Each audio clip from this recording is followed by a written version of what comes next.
வணக்கம். டே 19 ப்ரோமோ ஒன்று வந்து பார்த்தீங்கன்னா ரிலீஸ் ஆயிருக்கு. அதில் வந்து என்ன பண்ணியிருக்காங்கன்னா, யார் ஒஸ்ட் பர்ஃபார்மர் அப்படின்னு சொல்லி சொல்லுங்கள் அப்படின்னு சொல்லி ஒவ்வொருத்தங்களையும் பேச சொல்கிறாங்க. அதில் யாரோ வந்து ஒவ்வொருத்தங்களும் மென்ஷன் பண்ணி சொல்கிறாங்க. அதில் கனி வந்து பார்வதி சொல்கிறாங்க. திவாகர் வந்து பார்த்தீங்கன்னா கானா வினோத் வந்து சொல்கிறாப்புல. அதற்கு பிறகு வந்து பார்த்தீங்கன்னா கமருதீன் வந்து பார்வதியை பற்றி ஏதோ ஒன்று சொல்ல வர்றாருன்னா, பார்வதியை பற்றி என்ன சொல்கிறதுன்னு தெரியல அப்படின்னு சொல்லிட்டு வந்து திவாகர் சொல்கிற ரீசன் வந்து கானா வினோத்திட்ட வந்து அவர் சொல்கிறது எல்லாமே ஃபேக்காக இருக்குது, அவர் வந்து நடந்துக்கிறது எல்லாமே ஃபேக்காக இருக்குது அப்படிங்கிற விஷயத்த வந்து சொல்கிறாரு.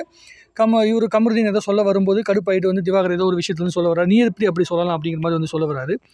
ஒவ்வொருத்தங்களுக்கும் அவங்களுடைய கருத்து இருக்குது. அந்த கருத்தை வந்து அவங்க பேசி தான் ஆகணும், வேறு வழி கிடையாது. கனி அவர்கள் வந்து பார்வதியை பற்றி சொல்லும்போது அவங்க வந்து ஒரு ஜென்யூனாக நடந்துக்காத மாதிரி இருக்குது, எதுலையுமே சரியாக கலந்துக்காத மாதிரி இருக்குது அப்படின்னு சொல்கிறாங்க. சொன்ன உடனே வழக்கம் போல் பார்வதி வந்து ஏதோ ஒரு ரியாக்ஷன் கொடுக்குறாங்க. இது மாதிரி ஓ அப்படியா அப்படிங்கிற மாதிரி ஒரு ரியாக்ஷன்லாம் கொடுக்குறாங்க. அந்த ரியாக்ஷனில் வந்து ஒன்றும் பெரிய யூஸ் கிடையாதுன்னு வைங்களேன். ஆக இப்போதைக்கு இருக்கிற சூழ்நிலை பார்த்திங்கன்னா, இந்த ஜூஸ் சம்மந்தப்பட்ட இந்த மேட்டரை வச்சுக்கிட்டு வந்து பெரிய ஒரு கான்ட்ரவர்சி நடந்தது. எல்லாருமே தன்னுடைய நாமினேஷன் பாஸை வாங்கிடணும், ஒரு ஜென்யூனான இடத்துல போய் வாங்கிடணும் அப்படிங்கிற இடத்த தாண்டி இந்த மாதிரி ஒரு டீலிங் போட்டுக்கலாம், நம்ம இப்படி பண்ணிக்கலாம், நம்ம இப்படி செஞ்சுக்கலாம், நான் உனக்கு இதை செய்கிறேன், இந்த ஃபேவராக செய்கிறேன், நீ எனக்கு இந்த ஃபேவராக செய் அப்படின்னு சொல்லி வந்து பண்ணிட்டு இருந்தாங்க. ஸோ அது பார்க்கறதுக்கு வந்து ஒரு ட்ரமாட்டிக்கலாக கொஞ்சம் பார்க்க நல்லா தான் இருந்தது, அதில் மாற்றுக்கிறது கிடையாது. பட் ஆனால் இங்கே இருக்கிற உள்ளுக்குள்ளே இருக்க அத்தனை பேருமே டோட்டலாக தன்னுடைய பர்ஃபார்மன்ஸ் மேலே நம்பிக்கை இல்லாமல் அடுத்தவங்களை மட்டுமே நம்பி தான் இங்கே பர்ஃபார்ம் பண்ணிட்டு இருக்கிறாங்க அப்படிங்கிறது தான் உண்மை. எவனுக்குமே அவன் மேலே ஒரு கான்ஃபிடென்ட் கிடையாது. நம்ம உள்ளுக்குள்ளே வந்து சர்வே ஆயிடுவோம், நம்ம அவங்கக்கிட்ட வந்து ஒரு திறமை இருக்குது, நம்மளால் வந்து இங்கே கேம் ப்ளே பண்ண முடியும், நம்மளால் வந்து மைண்ட் கேம் ஆட முடியும் அப்படிங்கிற எந்த ஒரு நம்பிக்கையும் யாருக்குமே கிடையாது. இவங்களுடைய ஒரே நம்பிக்கை என்னென்னா சண்டை போடணும். ஏதாவது ஒன்று பேசிட்டா அதை அப்படியே வந்து எதிர்த்து பேசிட்டோம்னா நம்ம வந்து சரியாக இருக்கும் அப்படின்னு வந்து ஒரு நம்ப வைக்கிற இந்த மனநிலைக்குள்ளே மட்டும் தான் இங்கே உள்ளுக்குள்ளே இருக்கவங்க இருக்காங்க. அதுதான் அவங்கள வந்து ஒரு நெகட்டிவான இடத்தை நோக்கி ரொம்ப தூரம் தள்ளி போயிட்டே இருக்குது. இதே மாதிரி தொடர்ந்து கொண்டு இருந்தால் இது கண்டிப்பாக ஒரு மிகப்பெரிய இடத்த நோக்கி எவனுக்குமே ஒரு வந்து வாய்க்காது. பியூட்டியான விஷயம் என்னென்னா, இதுக்கப்புறம் யாராவது ஒருத்தவங்க வயல் காடுக்குள்ளே வந்தாங்கன்னா அவங்க இவங்களுடைய இவங்களுடைய எல்லா இயலாமையும் தெரிஞ்சுப்பாங்க. இவங்களுக்கு என்னென்னலாம் வரல, இவங்களுக்கு பேச தெரில, இவங்களுக்கு வந்து கேமை கூட ஒழுங்காக வந்து நியாயமாக ஆட தெரில, எதுக்குமே சண்டை போட தெரில, இஷ்டத்துக்கு என்ன சண்டை போட தெரியலன்னு இல்லை, எல்லாத்துக்கும் சண்டை போடுறாங்க. ஆனால் எதுக்கு சண்டை போடுறோம், அதில் ஒரு ஜென்யூனான ஒரு ரீசன் இருக்குது அப்படின்னு தெரியாமல் சண்டை போட்டிருக்காங்க. இது எல்லாத்தையும் கவனிச்சதுக்கப்புறம் யார் வயல் கார்டு என்ட்ரிக்குள்ளே வராங்களோ இவங்களை ஈஸியாக தூக்கி சாப்பிட்டு போயிடலாம். எனக்கு தெரிஞ்சு வைல்ட் கார்டு என்ட்ரிக்குள்ளே வரவங்க தான் ஜெயிக்கிறதுக்கான வாய்ப்புகள் நிறைய இருக்குது. ஆனால் உள்ளுக்குள்ளே இருக்க யாருக்குமே ஜெயிக்கிறதுக்கான எந்த ஒரு முகாந்திரமும் இருக்கிற மாதிரி நமக்கு தெரியல.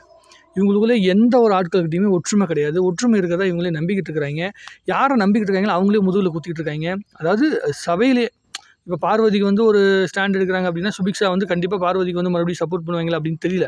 ஒருவேளை பார்வதிக்கு வந்து நாமினேஷன் ஃப்ரீ பாஸை வந்து சுபிக்ஷா கொடுத்துட்டா அதுக்கப்புறம் உள்ளுக்குள்ளே இருக்காங்களாம் பார்வதி எப்படி பார்ப்பாங்க, பார்வதி இல்லை சுபிக்ஷாவை எப்படி பார்ப்பாங்க அப்படிங்கிறது தெரியல. கனி வந்து ரொம்ப ட்ரை பண்ணுறாங்க, நான் ரொம்ப ஜென்யூனாக உங்களுக்கு இருக்கேன், நான் ரொம்ப உங்களுக்காக எஃபோர்ட் போட்டிருக்கேன், தயவு செஞ்சு என்னை காப்பாற்றிடு அப்படிங்கிற மாதிரிலாம் கனி பேசிகிட்டு இருக்கிறத பார்க்கும்போது ரொம்ப பாவமாக இருக்குது. அதாவது ஒரு கேம் ஆடுறாங்கன்னா அந்த கேமில் உண்மையாக இருந்துட்டு போயினா இல்லை கிடைக்காத எல்லாத்தையும் பார்த்துக்கலாம். நீ எங்கே வேணாலும் போய்க்கோ, மக்கள்கிட்ட வந்து நல்ல பேர் வாங்கணும்னா நீ உண்மையாக இருந்தீங்கன்னா, நீ ஆடுற கேமுக்கு உண்மையாக இருந்தீங்கன்னா கண்டிப்பாக நாமினேஷன் பாஸ் போகும்போது ஆட்டோமேட்டிக்காக நீ தப்பிச்சிடுவ. அந்த நம்பிக்கை இருந்தவங்க மட்டும்தான் இங்கே ஜெயிச்சிருக்காங்க. என்ன வேணாலும் பண்ணட்டும், என்ன வேணாலும் நம்ம பண்ணலாம், ஆனால் மக்கள் நம்ம கூட இருக்காங்க அப்படிங்கிற அந்த நம்பிக்கை கொண்டு வந்துக்கிட்டே இருந்தால் கண்டிப்பாக ஜெயிக்கலாம். இவங்க என்ன பண்ணலாங்கன்னா, ஐயோ நம்ம போய் லாஸ்ட் லிஸ்ட்டில் வந்துடக்கூடாது, நாமினேஷன் லிஸ்ட்டில் போய்ட்டால் நம்ம வெளியே போயிடுவோம் அப்படிங்கிற அந்த பயத்தில் மட்டும்தான் வேலை செய்கிறாங்க.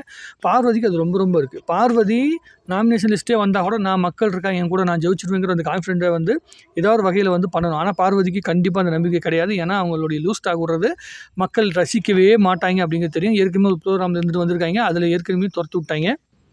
இதே மாதிரி பேசி தான் வந்து அந்த பிள்ளை வந்து மொக்கை வாங்கிட்டு வெளியே வந்துச்சு. அதே தான் இங்கேயும் நடக்குது. அப்படிங்கிறதுனால பார்வதிக்கு மேலே ஒரு பயம் இருக்கும், அதில் மாற்றுக்கிறது கிடையாது. ஆனால் மற்ற எல்லாருக்கும் அந்த பயம் இருக்கிறத பார்க்கும்போது ரொம்ப ஆச்சரியமாக இருக்குது. அப்போ உள்ளுக்குள்ளே இருக்க எவனுக்குமே மேலே நம்பிக்கை இல்லை, நம்ம சர்வே ஆகும் அப்படிங்கிற நம்பிக்கையே கிடையாது. சும்மா உட்காந்து நம்ம அடுத்து கிண்டல் பண்ணணும், சண்டை போடணும். கமருதீன் வந்து நேற்று உட்காந்து எஃப்ஜே கிட்ட சண்டை போட்டுருந்த விஷயமா இருக்கட்டும், எஃப்ஜேவும் சும்மா இருக்க மாட்டேன்றான், வயசுக்கு தகுந்த மாதிரி அவனும் நடந்துக்க மாட்டேன்றான், கமருதீன் அவரோட வயசுக்கு தகுந்த மாதிரி நடந்துக்க மாட்டேன்றான். இவங்க எல்லாருமே வந்து ரொம்ப இம்மெச்சூர்டான ஆட்கள்.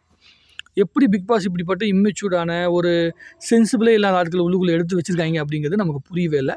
இவங்களை வச்சுட்டு எப்படி கேம் ப்ளே ஆட போகிறாங்க அப்படிங்கிறது நமக்கு புரியவே இல்லை.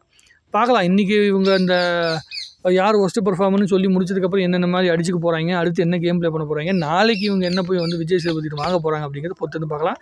இது வரைக்கும் நடந்த 2 சனிக்கிழமையும் மொக்கையாக தான் போச்சு. இந்த சனிக்கிழமையாச்சும் உருப்படியாக தான் நடக்கும் அப்படிங்கிற நம்பிக்கையோட நானும் காத்துட்ருக்கிறேன். உங்களுடைய கருத்துக்கள் எதுவாக இருந்தால் சரி கமெண்ட்டில் போடுங்க. இன்னும் நிறைய பேசுவோம். அடுத்த ப்ரோமோக்குள்ளே எதாவது நடக்குதா இல்லை லைவில் எதாவது நடக்குதான்னு பார்த்துட்டு உங்கள்கிட்ட வந்து மறுபடியும் சந்திக்கிறேன். நன்றி, வணக்கம். வாழ்க தமிழ்நாடு, வளர்க தமிழ் மக்கள்.